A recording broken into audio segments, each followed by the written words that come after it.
Hello नमस्कार सम्पूर्ण साथीहरू, फेरि पनि मेरो च्यानलमा तपाईहरुलाई स्वागत छ। आज पनि तपाईहरु माझमा चाहिँ म चाहिँ उपस्थित भइसकेको छु। यो च्यानलबाट तपाईहरुलाई के प्रोभाइड गर्दै छु भन्ने कुरा त तपाईहरुलाई थाहै छ है। त्यही भएर मैले धेरै भनिरहन चाहैन। तपाईहरुले सुरुमा देखिहाल्नु भयो भिडियो के को बारेमा बनाउँदै छु भन्दाखेरि चाहिँ थम्बनेल हेरेर पनि थाहा पाइसक्नु भएको छ। वेल यस्तो खालको इन्ट्रो चाहिँ अब कसरी बनाउने भन्ने विषयमा चाहिँ म तपाईहरुलाई चाहिँ सिकाउन गइरहेको छु। आफ्नो च्यानलको लोगो एड गरेर तपाईहरुले पनि यसरी सुन्दर चाहिँ आफ्नो च्यानलको लागि चाहिँ इन्ट्रो बनाउन सक्नुहुन्छ धेरै नै सजिलोसँग है त। त्यही भएर ढिलो नगरिकन आजको भिडियोतिर अब लाग्नु भन्दा पहिले यदि मेरो च्यानलमा नयाँ हुनुहुन्छ भने कृपया मेरो च्यानललाई चाहिँ सब्स्क्राइब गरिदिन नभुल्नु होला र साथै नजिकको बेल आइकन पनि दबाउनु होला ताकि मैले नयाँ नयाँ भिडियो अपलोड गरेपछि सबैभन्दा पहिला तपाईहरु माझमा पुग्नेछ। ओके साथीहरू, अब हामी चाहिँ सिम्पली भिडियोले स्टार्ट गरौँ।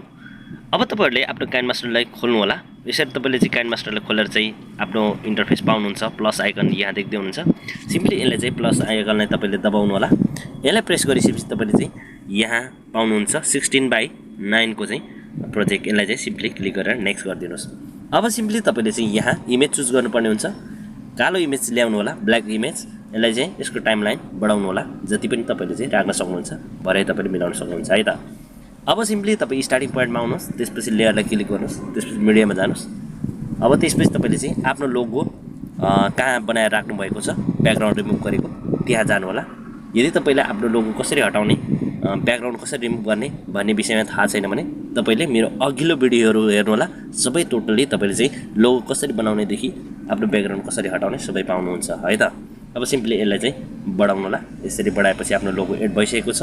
अब यसलाई पनि टाइमलाइन बढाएर यसलाई पनि जतिको जति राख्दिनुस्। यसरी राखिसकेपछि तपाईँ फेरि सिधा पहिलो फर्स्ट पोइन्टमा आउनुहोस्।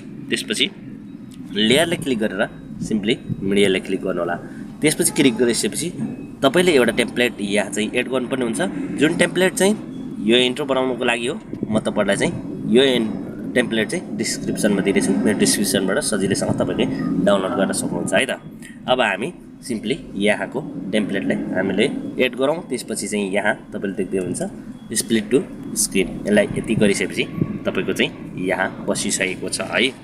तपाईको चाहिँ यो टेम्प्लेट पनि बसिसकेको, लोगो पनि हालिसक्नु भयो। सिम्पली यसलाई चाहिँ तपाईले चाहिँ क्लिक गर्नु होला आफ्नो टेम्प्लेटलाई। त्यसपछि क्रोमा की देख्दै हुनुहुन्छ, सिम्पली यसलाई इनेबल गरिदिनुस्। त्यसपछि तपाईले के कलर यहाँ चाहिँ चुज गर्नुपर्ने हुन्छ, ग्रीन कलर चुज गर्नु होला। मेरो अलरेडी ग्रीन नै छ। यति तपाईले गरिसकेपछि तपाईको चाहिँ के हुन्छ भने तपाईको यहाँ देख्दै हुनुहुन्छ सिम्पली जुन चाहिँ तपाईको लोगो लाउनु पर्ने यहाँ चाहिँ बराबर मिलेको छैन। त्यही भएर यसलाई चाहिँ सिम्पली यसरी बिस्तारै बराबर मिलाउनु होला।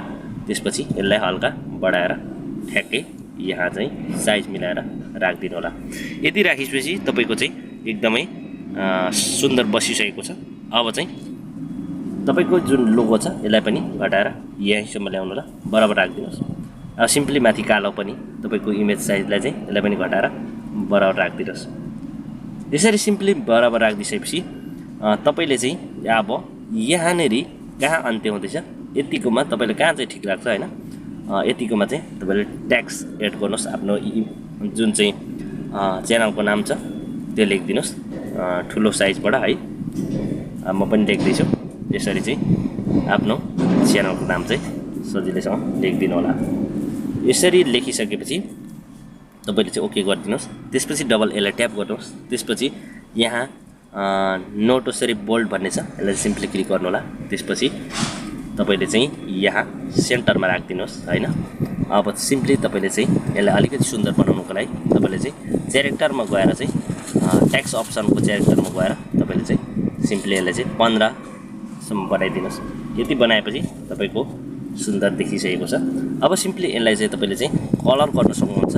ब्याकग्राउन्ड यसको ब्याक साइड कलर अलिकति बनाउनको लागि तपाई ग्लोमा जानु होला। त्यसपछि इनेबल गरिदिनुस्।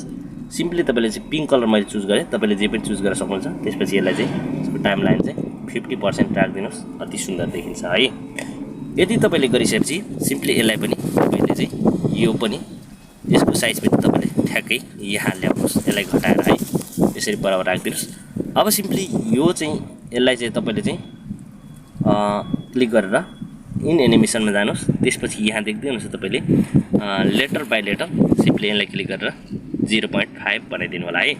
यदि तपाईँले बनाइसकेपछि तपाईँको चाहिँ भिडियो चाहिँ इन्ट्रो HD क्वालिटीमा एकदमै सुन्दर बनिसकेको छ। अब तपाईँले एउटा काम गर्नुपर्ने हुन्छ, सिम्पली यहाँ सेटिङमा जानु होला, त्यसपछि भिडियोमा जानुहोस्, त्यसपछि यहाँ देख्दै हुन्छ भिडियो फेड आउट भन्ने, सिम्पली यसलाई चाहिँ अन गरेर तपाईँले चाहिँ 1 सेकेन्ड गरिदिनुहोस्, त्यसपछि ब्याक जानुहोस्। अब सिम्पली हामी एकचोटि हेरौँ हाम्रो भिडियोलाई है त। ओके, मैले साउन्ड बढाएको छु, सुन्छ सुन्दैन, एकचोटि हेरौँ।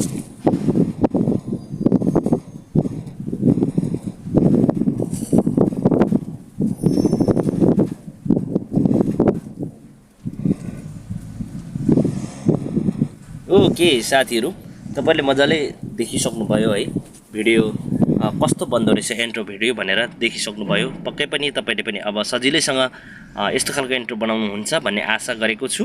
यदि बुझ्नु भएन भने पक्कै पनि मलाई कमेन्ट गर्नुहोस्, म तपाईँहरूलाई फेरि पनि सिकाउने कोसिस गर्दैछु। भन्दै यदि तपाईँहरूलाई चाहिँ कसरी डाउनलोड गर्ने भन्ने, एक्सपोर्ट गर्ने भन्ने विषयमा चाहिँ थाहा छैन भने तपाईँले यहाँ एरो आइकन देख्नुहुन्छ, सिम्पली यो एरो आइकनलाई क्लिक गरेर तपाईँले कुन एचडीमा चाहिँ कुन क्वालिटीमा डाउनलोड गर्न चाहनुहुन्छ यहाँ देख्दै हुनुहुन्छ, सिम्पली एचडी सिलेक्ट गरेर यहाँ सेभ गरिदिनुहोस्, त्यसपछि तपाईँको चाहिँ एकदमै सजिलोसँग डाउनलोड भइहाल्छ हैन। यसरी चाहिँ सिम्पली तपाईँले चाहिँ डाउनलोड गर्न सक्नुहुन्छ। ओके साथीहरू, यो डाउनलोड हुँदाहुँदै म फेरि पनि के भन्न चाहन्छु भने यदि मेरो च्यानलमा तपाईँहरू नयाँ हुनुहुन्छ भने कृपया मेरो च्यानललाई सब्स्क्राइब गर्न नभुल्नु होला, साथै नजिकको बेल आइकन पनि दबाउनु होला, ताकि मैले नयाँ नयाँ भिडियो जब अपलोड गर्छु तपाईँहरू समक्ष चाहिँ सबैभन्दा पहिला पुग्नेछ भन्दै यो भिडियोबाट पनि बिदा हुन चाहन्छु। अर्को भिडियो भेटौँला। Okay, bye bye, take care.